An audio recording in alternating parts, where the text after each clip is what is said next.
आमदार गोपीचंद पडळकर यांना विरोध करण्यासाठी जिल्ह्यात लबाड लांडग्यांची फौज तयार झाली आहे। खासदार विशाल पाटील यांनी पोलिसांच्या विरोधात वक्तव्य करताना मर्यादा पाळावी। विशाल पाटील यांनी जिल्ह्यातील पोलीस संख्याबळ वाढवण्यासाठी प्रयत्न केले नाहीत। पोलिसांविषयी खालच्या पातळीवर टीका करणे लोकप्रतिनिधींना शोभत नाही, अशा शब्दात भाजपाचे नेते डॉक्टर महेशकुमार कांबळे यांनी खासदार विशाल पाटील यांच्यावर टीका केली आहे। सांगली जिल्ह्याचे विद्यमान खासदार विशाल पाटील यांनी काही दिवसांपूर्वी सांगली जिल्ह्याच्या पोलीस दलाबाबत अतिशय खालच्या दर्जाची टीका केलेली होती। मला विशाल पाटलांना एक प्रश्न विचारायचा आहे की आदरणीय वसंतदादा पाटील मुख्यमंत्री जेव्हापासून झाले तेव्हापासून आज अखेर तुमच्या कुटुंबाचं संरक्षण जे पोलीस दलातले कर्मचारी अधिकारी करतात त्याचा विसर तुम्हाला पडलेला आहे का? तुम्ही एक गोष्ट मान्य करायला पाहिजे की ह्याच पोलीस अधिकाऱ्यांनी कर्मचाऱ्यांनी तुमच्या कुटुंबाला आज अखेर संरक्षण दिलं आहे, पण आपण या पोलीस खात्याच्या अधिकाऱ्यांच्या कर्मचाऱ्यांच्या बाबतीत बोलताना थोडंसं मर्यादा पाळणं गरजेचं होतं। याचं कारण असं, तुम्हाला खरोखरच गुन्हेगारी मोडीत काढायची आहे असं जर ओरिजिनल असतं तर तुम्ही शिपूरमधल्या एका रेकॉर्डवरच्या गुन्हेगाराला हद्दपार करू नका म्हणून मिरज तालुक्यातल्या संबंधित पोलीस अधिकाऱ्यांना वरचेवर फोन केले नसते। म्हणजे तुमचे दाखवायचे दात वेगळे आणि खायचे दात वेगळे आहेत। पोलीस खात्यावर तिथल्या अधिकाऱ्यांच्यावर तुम्हीच दबाव टाकता की संबंधितावर तुम्ही हद्दपारीची कारवाई करू नका म्हणून त्या गुन्हेगाराला तुम्ही पाठीशी घालण्याचं काम करता आणि इकडे पोलीस दलाचे वाबाडे काढता। हे कितपत योग्य आहे? मला विशाल पाटलांना विचारायचं आहे की जिल्ह्याची लोकसंख्या किती? आज प्रति माणसी 1200 माणसामागं एक पोलीस अशी आजची परिस्थिती आहे। ती 400 माणसांच्या मागं एक असावी।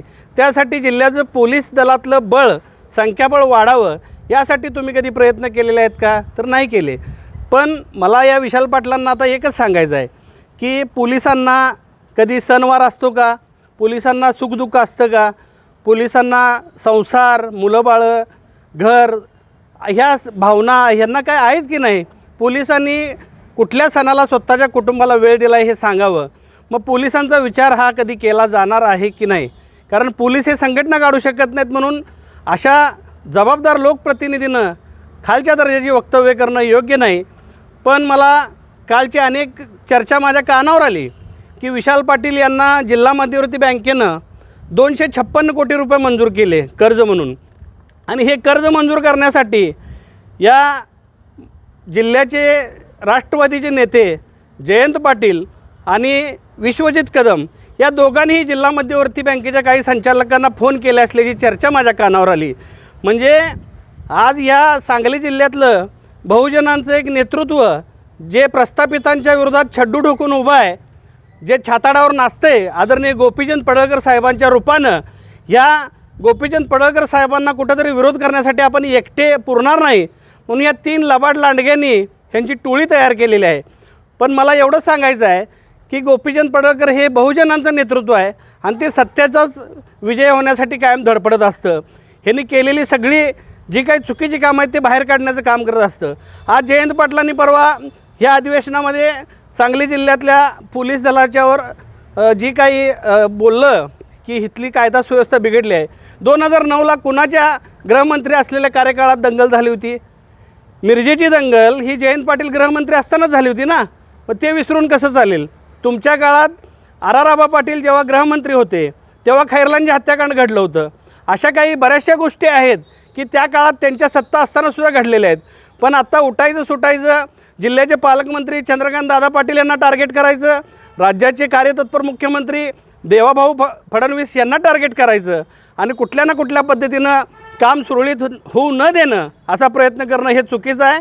विशाल पाटलांना, जयंत पाटलांना आणि विश्वजित कदमांना माझं सांगणं आहे, तुम्हाला जर गोपीचंद पडळकर यांना टक्कर द्यायची असेल तर तुम्ही एकट्यानं टक्कर द्या।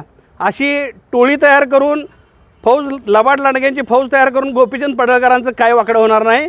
तुम्ही परवा पण एक प्रयत्न केला, इस्लामपूरमध्ये शेतकरी बोलतायत म्हणून तुमचे कार्यकर्ते बोलले, खालच्या दर्जात पडळकर साहेबांच्यावर टीका केली, पण आम्ही त्याला उत्तर देणं योग्य समजलं नाही म्हणून आम्ही उत्तर दिलं नाही। पण जयंत पाटलांच्यात जर धमक असेल तर त्यांनी स्वतः पुढं येऊन तोंड द्यावं असं मी त्यांना आवाहन करतो। आणि विशाल पाटलांना एक विनंती आहे माझी की तुम्ही जर एवढंच पोलिसांच्यावर तुम्हाला राग असेल तर तुम्ही तुमचं पोलीस संरक्षण नको म्हणून एस पींना पत्र द्या, मला पोलीस संरक्षणाची गरज नाही म्हणून. आणि माननीय जे काही पोलीस दलातले अधिकारी कर्मचारी असतील ह्यांना माझं विनंती आणि आव्हान आहे की असे विशाल पाटलांसारखे जे लोकप्रतिनिधी आहेत ह्यांनी तुम्हाला कुठल्या कामासाठी फोन केला तर यांच्या बाबतीत काय निर्णय घ्यायचा तो तुम्ही सदसद विवेकबुद्धीने घ्यावा अशी मी विनंती करतो. थांबतो. जय भीम, जय भारत, जय जिजाऊ, जय शिवराय, जय अहिल्यादेवी.